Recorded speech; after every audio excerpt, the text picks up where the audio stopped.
முதுமையை சார்ந்திருத்தல் அப்படிங்கிறது முதுமையில் சாத்தியமாகுமா? அப்படி இருக்கலாமா? கூடாதா? அது மாதிரி இருந்தால் என்னங்க நடக்கும்? அனைவருக்கும் எனது அன்பான வணக்கம். நாம்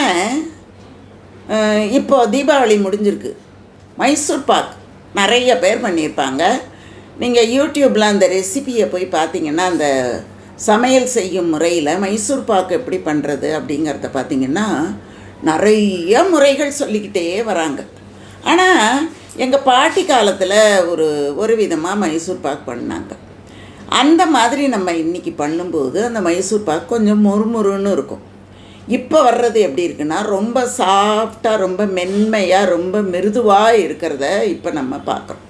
அப்போது இந்த மைசூர் பாக் முறைகள் மாற மாற, அதனுடைய தயாரிப்பு மாற மாற, அதன் சுவையும் மாற மாற சுவைஞர்கள் மாறிக்கொண்டே வருகிறார்கள். ஆனால் மைசூர் பாக்கு ஜெயிச்சுக்கிட்டே வருது. அது அதிகப்படியான ஆட்களை தன் வசம் இழுக்கக்கூடியதாக இருக்கிறது அப்படின்னு நம்ம பார்க்குறோம். இதை ஒரு பக்கம் வச்சுக்கோங்க. இன்னொரு பக்கத்தில் வாரிசு அப்படின்னு ஒரு திரைப்படம் வந்துச்சு.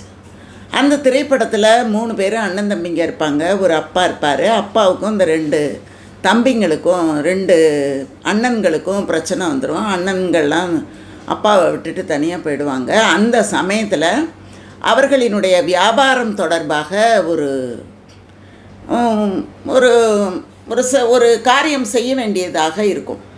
அந்த சமயத்தில் அந்த டெண்டர், அந்த சமயத்தில் அதை எடுப்பதற்கான புள்ளி விவரங்கள் போட்டு அனுப்பும்போது அவங்க அப்பா சொல்வார் அந்த பையன்கிட்ட, கடைசி பையன் மட்டும்தான் கூட இருப்பார், அவர்கிட்ட சொல்வார், நாம் நான் என்ன செய்வேன் அப்படிங்கிறது அந்த உன்னோட அண்ணனுங்க 2 பேருக்கும் நல்லாவே தெரியும். அதனால் என்ன நடக்கும் அப்படின்னா, அந்த முறையை தான் அவங்க செய்ய ஆரம்பிப்பாங்க. நம்ம எப்படிப்பா ஜெயிக்கிறது அப்படின்னு கேட்பார். கேட்ட உடனே அந்த 3வது மகன் சொல்லுவார், அதுக்கு ஒரு வழி நான் வச்சுருக்கேன்ப்பா, அதுபடி நம்ம செஞ்சோம்னா நாம் ஜெயிச்சிடலாம் அப்படின்னு சொல்லுவார். ஆனால் சொல்லிவிட்டு என்ன செய்கிறாரு அப்படிங்கிறது யாருக்குமே தெரியாது. தடம் தெரியாமல் ஒரு செயலை செய்வது. சில பேர் வெற்றி பெறக்கூடியவர்கள் என்ன செய்வாங்க அப்படின்னா, தடம் தெரியாமல், நான் என்ன செஞ்சேங்கிறதே தெரியாமல், அதை பகைவர்கள் உணர்ந்து கொள்ளாமல், ஏன்னா வியாபாரத்தில் ஜெயிக்கணும், வியாபாரமாக இருக்கட்டும், அரசியலாக இருக்கட்டும், ஒரு குடும்பமாக இருக்கட்டும், எல்லாத்துலேயுமே அவங்கவுங்களுக்கான நிலையை அடைய வேண்டும் அப்படிங்கிறது ஒரு முக்கியமான ஒன்று தான். இப்போ அரசியலில் ஜெயித்தாதான் அடுத்தது ஆட்சி அமைக்க முடியும். அப்போ ஆளக்கூடியவர்கள் என்ன பண்ணணும்? மறைமுகமாக சில வேலைகள். எதிர்கட்சியில் இருக்கிறவங்க என்ன பண்ண முடியும்? மறைமுகமாக சில வேலைகள். இப்படி நம்ம செஞ்சுக்கிட்டு வந்தால் தான் வெற்றியை அடைய முடியும்.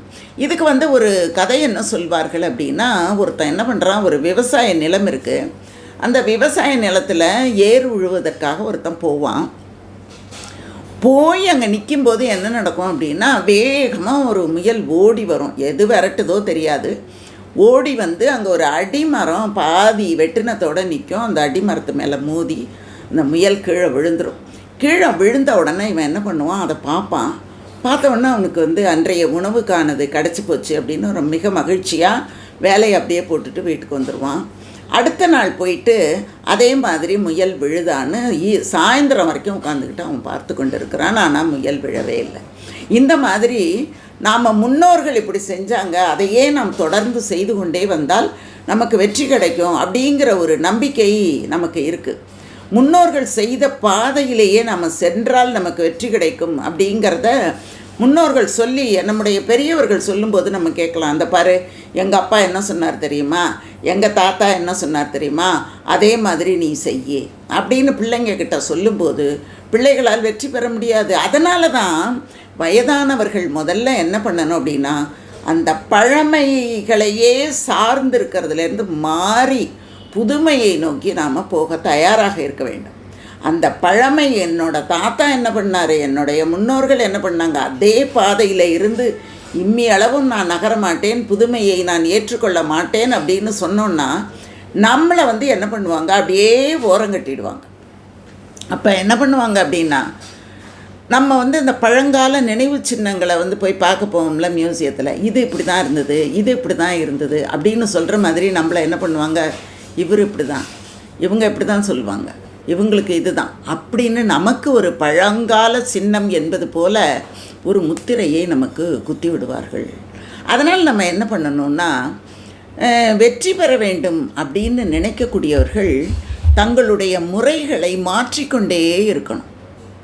நம்ம ஒன்றும் வேண்டாங்க, இதெல்லாம் ஒன்றும் பெரிய விஷயமே இல்லை. நீங்கள் சமைக்கிற யூடியூப் வீடியோவை பாருங்கள், ஒரே விஷயந்தான். ஒரு சப்பாத்தி போடுறத எத்தனை பேர் எத்தனை வடிவங்களில் சொல்கிறாங்க, அதோட வியூஸ் எவ்வளோ போயிருக்கு அப்படிங்கிறத நம்ம பார்க்கும்போதே இந்த வித்தியாசங்களினாலே ஜெயிப்பவர்கள் தான் அதிகமானவர்கள் அப்படின்னு நம்மாலே அறிந்து கொள்ள முடியும்.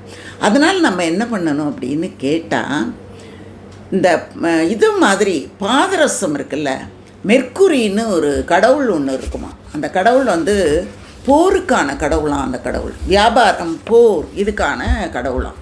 அது என்ன பண்ணுமா, எப்போ பார்த்தாலும் அப்படியே பறந்து கொண்டே இருக்குமா. தன்னுடைய வடிவத்தை அது என்ன பண்ணுமா, மாற்றிக்கொண்டே இருக்குமா. அது என்ன பண்ணும் அப்படின்னா, பழைய பழக்க வழக்கங்களை அது அப்படியே மேற்கொள்ளாதான். புதுசு புதுசாக அந்த மெர்க்குரி, அதாவது மெர்க்குரின்னா நம்ம பாதரசம் தான் சொல்லுவோம். அது என்ன பண்ணோன்னா ஒரு தன்மையில் இருக்காது, அப்படியே இளகிக்கொண்டே இருக்கும். அதை பிடிப்பதுங்கிறது ரொம்ப கஷ்டம். அந்த மாதிரி முறைகளை மாற்றிக்கொண்டே இருக்கணும். பழைய முறைகளை நாம் பின்பற்றி கொண்டே இருக்கக்கூடாது. இந்த புத்தர் கதை ஒன்று சொல்லுவார்கள். அதில் அந்த குருவாக இருக்கக்கூடியவர் மரண தருவாயில் இருப்பார். அப்போது சீடர்கள் போய் கேட்பாங்க, எங்களுக்கு ஏதாவது ஒன்று சொல்லுங்கள் அப்படின்னு கேட்கும்போது அவர் எதுவுமே சொல்லாமல் சிரிச்சுக்கிட்டே அவர் மரணம் அடைந்து விடுவார். அதுக்கப்புறம் வரக்கூடிய சீடர் அவர் வைத்திருந்த முறைகளை எல்லாம் அப்படியே மாற்றி வேற ஒன்று செய்வார். அப்போ கூட இருக்கக்கூடிய சீடர்கள்லாம் கேட்பாங்க, நீ நாம் குரு இருக்கக்கூடிய நிலையிலேருந்து இருந்ததையெல்லாம் நீ மாற்றிட்ட, இது மாதிரி நம்ம செய்யக்கூடாது அப்படின்னு சொல்லும்போது அவர் சொல்வார், நம்முடைய குரு என்ன செஞ்சார்னு உனக்கு ஞாபகம் இருக்கா? அவருடைய குரு செய்த எதையுமே நம்முடைய குரு செய்யவில்லை. எனவே நம்முடைய குரு செய்த எதையுமே நாம் செய்ய வேண்டிய அவசியமில்லை. இந்த சூழலுக்கும் இந்த நிலைமைக்கும் இனி இந்த அந்த கால தன்மைக்கும் நம்மோடு பயணிக்கக்கூடிய மனிதர்களுக்கும் ஏற்றவாறு நாம் நம்முடைய வாழ்க்கை முறையை மாற்றிக்கொள்ள வேண்டும், உபதேசங்களை மாற்றிக்கொள்ள வேண்டும். எல்லாவற்றையுமே மாற்றிக்கொள்ள தான் நாம் அவர்களோடு இணைந்து பயணிக்க முடியும், வெற்றி பெற முடியும் அப்படின்னு சொன்னார் அப்படின்னு ஒரு கதை சொல்லுவாங்க. அதனால் பெரியவர்கள் ரொம்ப பழமைவாதங்களை பிடித்து கொண்டு தொங்காமல் இளையவர்களை நோக்கி அவர்கள் செய்யக்கூடிய செயல்களை பாராட்டி அவர்களோடு இணைந்து நாம் பயணிப்பது நமக்கு வெற்றியை தரும். இளையவர்களும் காலத்துக்கு தகுந்த மாதிரி தங்களுடைய கருத்துக்களை மாற்றிக்கொண்டு தாங்கள் செய்யக்கூடிய உபாயங்களை மாற்றிக்கொண்டு நாம் செயல்பட்டால் நமக்கு வெற்றி கிடைக்கும். அதையும் நாம் தெரிந்து வைத்து கொள்ள வேண்டும். சில டைரக்டருங்கள்லாம் என்ன பண்ணுவாங்க, சினிமா எடுக்கும்போது முழு கதையையும் சொல்லவே மாட்டாங்க யாருக்குமே. என்ன பண்ணுவாங்கன்னா துண்டு துண்டாக தான் அந்த கதையை சொல்லி அந்த கதை முழுவதையும் எடுத்துருவாங்க. ஏன்னா இதெல்லாம் நம்ம இந்த டிவியில் பேசும்போது கேட்குறது தான். அப்போ முழு கதை என்னன்னு தெரியவே தெரியாது. ஆனால் படம் எடுத்து முடித்த பிறகு பார்த்திங்கன்னா அது ஒரு கதையாக மாறி இருக்கும். அந்த மாதிரி நாம் செய்யக்கூடிய செயல்கள் என்ன என்பதை முழுமையாக யாருக்கும் சொல்லணும்னு அவசியம் இல்லை. ஆனால் நாம் துளி துளியாக செய்து அதை ஒரு முழுமையாக்கக்கூடிய ஒரு உத்தியை கையாள வேண்டும் அப்படின்னு நான் நினைக்கிறேன். அதையே உங்களுக்கும் நான் சொல்லணும் அப்படின்ட்டு சொல்கிறேன். நன்றி, வணக்கம், வாழ்க வளமுடன். தொடர்ந்து பாருங்கள்.